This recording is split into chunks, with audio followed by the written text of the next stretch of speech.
pouvons lire dans Luc 2, verset 1. À cette époque-là, parut un édit de l'empereur Auguste qui ordonnait le recensement de tout l'Empire.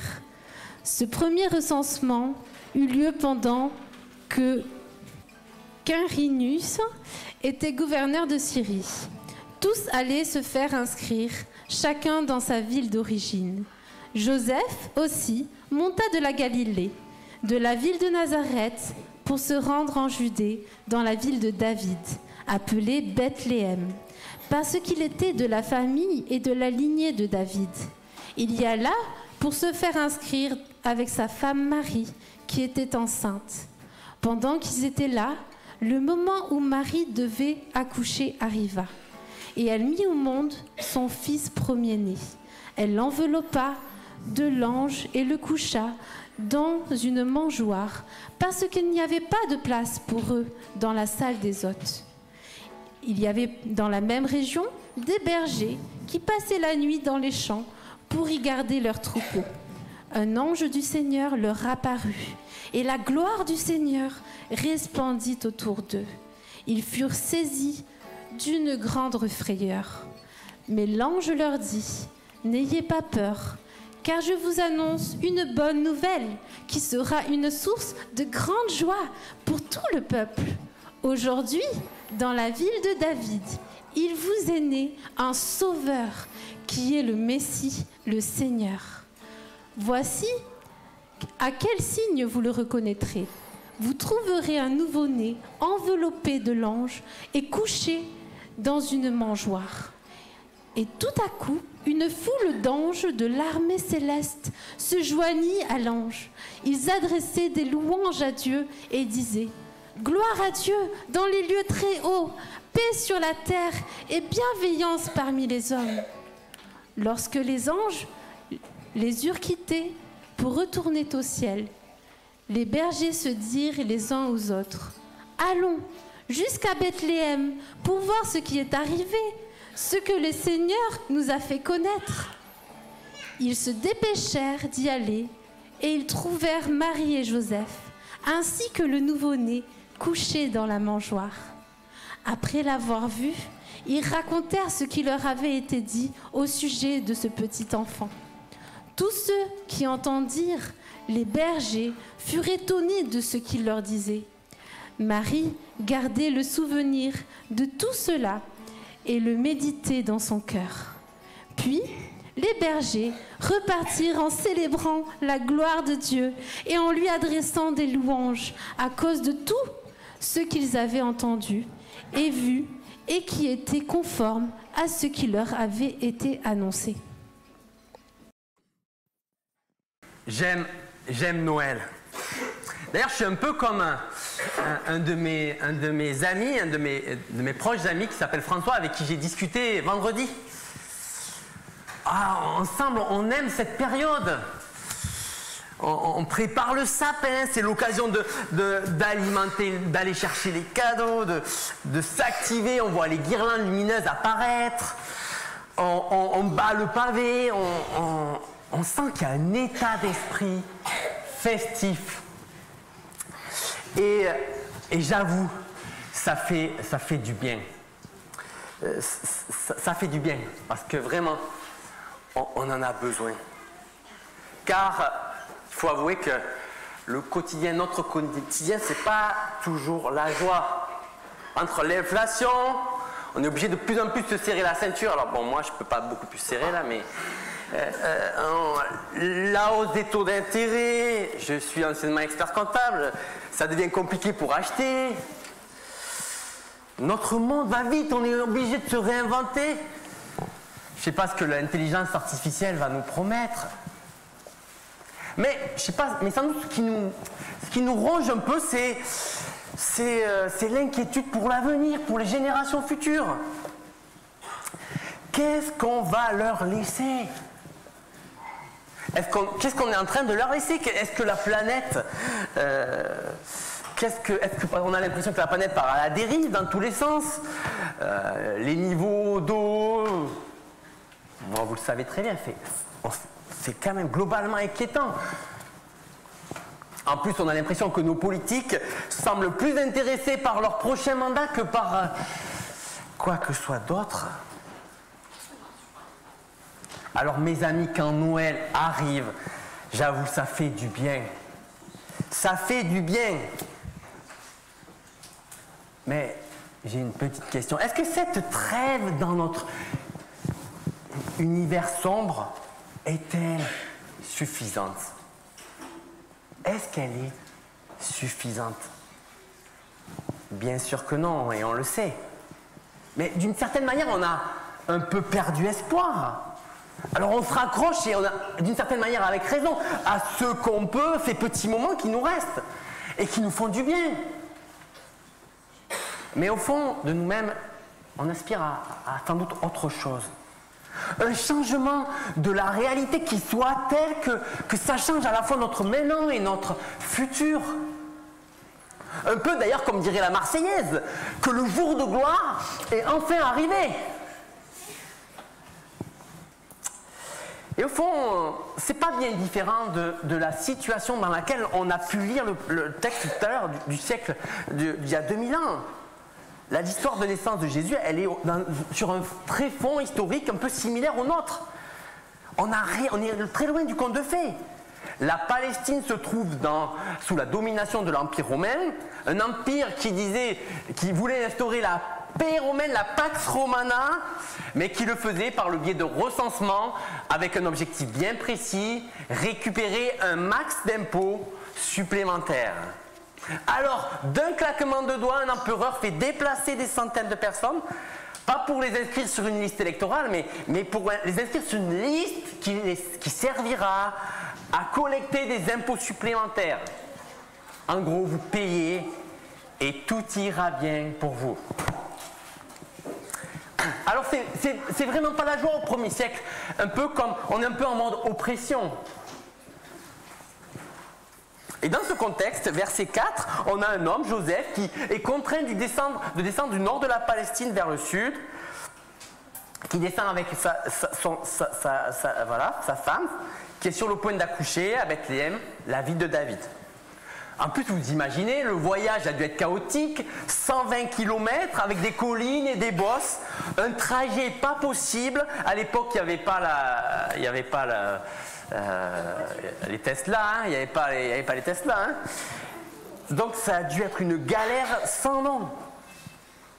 Et alors qu'ils arrivent sur place, il n'y a même pas d'abri public qui permet d'accueillir tout le monde. Alors ils sont obligés d'aller à un endroit où il y a les animaux juste à côté. Une animalerie. Et là, verset 7, elle met au monde son premier-né.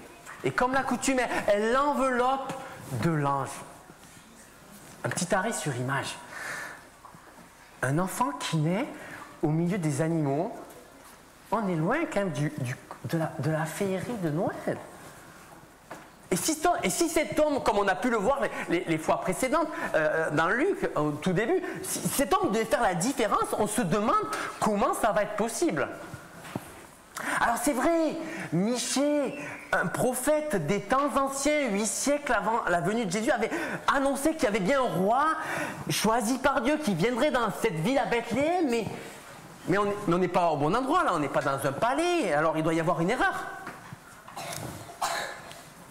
Alors, verset 8, on déplace le focus, c'est comme s'il n'y avait rien à voir là.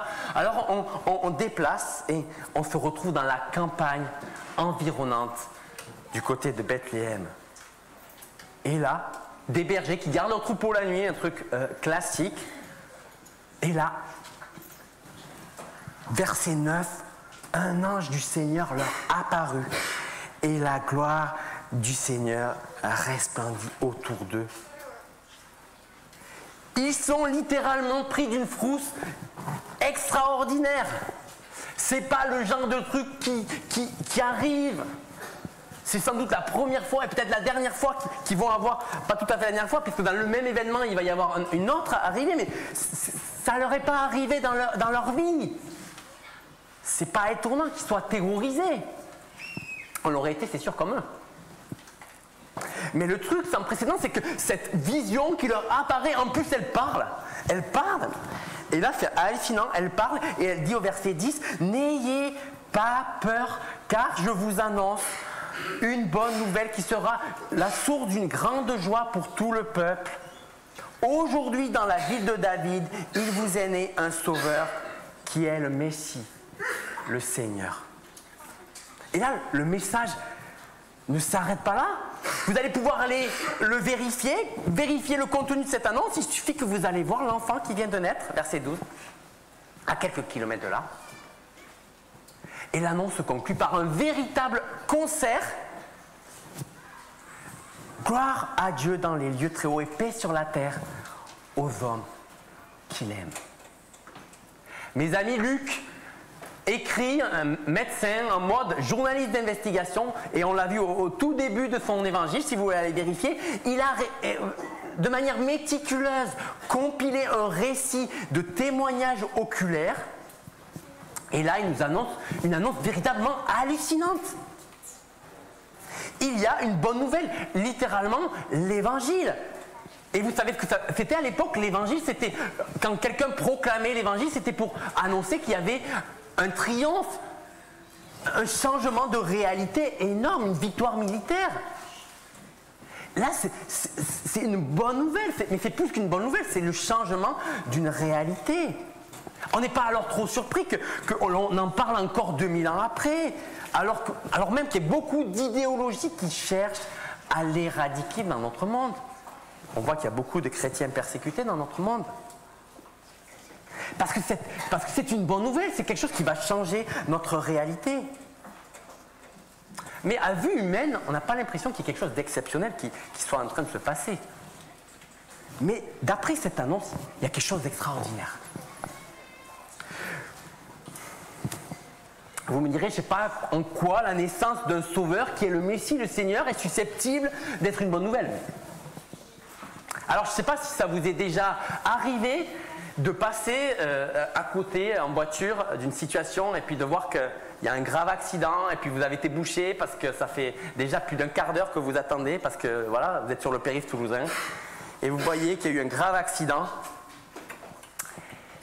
et juste derrière vous, vous entendez qu'il y a une sonnerie d'ambulance qui s'approche.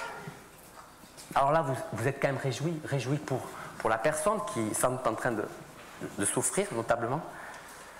Mais vous imaginez aussi à sa place. Et tout d'un coup, quand la sonnerie de l'ambulance arrive, vous vous réjouissez. Elle va peut-être pouvoir être tirée d'affaire. Elle va pouvoir être sauvée. Les amis, les êtres humains ont besoin d'être sauvés, mais pas de n'importe quelle manière. Par le Messie, une autre manière de parler du roi choisi par Dieu. Prévu de longue date, qui est le Seigneur. Alors là, c'est quand même étonnant pour les Juifs de l'époque. Le terme Seigneur, c'était le terme qu'on utilisait dans l'Ancien Testament, la première partie de la Bible, pour décrire Dieu lui-même. C'est vraiment bizarre, complètement fou, ce que les anges suggèrent, que Dieu puisse venir en personne. Mais c'est vraiment étonnant. Vous me direz, mais pourquoi ? Et ça, le chant des anges nous en donne une explication. Gloire à Dieu dans les lieux très hauts, paix sur la terre aux hommes qu'il aime. Les amis, Dieu vient pour que nous ayons la paix. Mais quelle paix? Quelle paix? Même Jésus dira plus tard dans l'évangile qu'après lui, il y aura encore des guerres. Après son départ, il y aura encore des guerres. Alors de quelle paix peut-il s'agir? Jésus est venu établir un traité de paix. Un traité qui instaure la paix entre nous les hommes et Dieu. Car la paix, à chaque fois que l'homme fait face à Dieu et à chaque fois qu'il fait face à ses anges, on voit qu'il est pris de crainte. Et c'est normal, il se sent un peu comme éloigné, comme quelque part en faute, comme quelque part coupable, même si on n'ose plus utiliser le terme. Il se sent loin de cette lumière qui brille de perfection, de paix.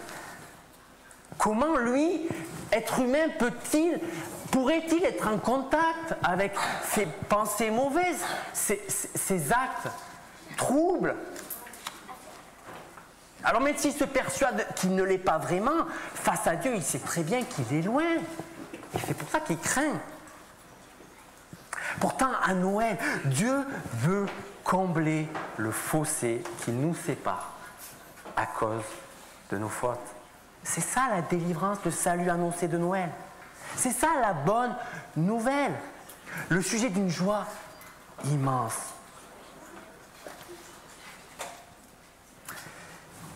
Les amis, en conclusion, nous sommes allés avec ma famille au Puy du Fou il y a quelques semaines.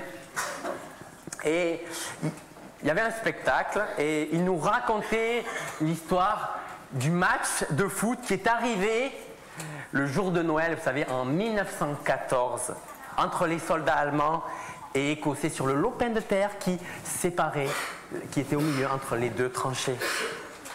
Et on est émerveillé par ce petit moment d'accalmie au sein de cette guerre horrible, 14-18. On se dit, ah ça c'est grâce à Noël, c'est ça Noël, c'est ce petit espace paisible où les hommes peuvent faire la paix.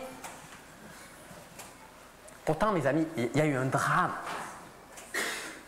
Il y a eu un drame.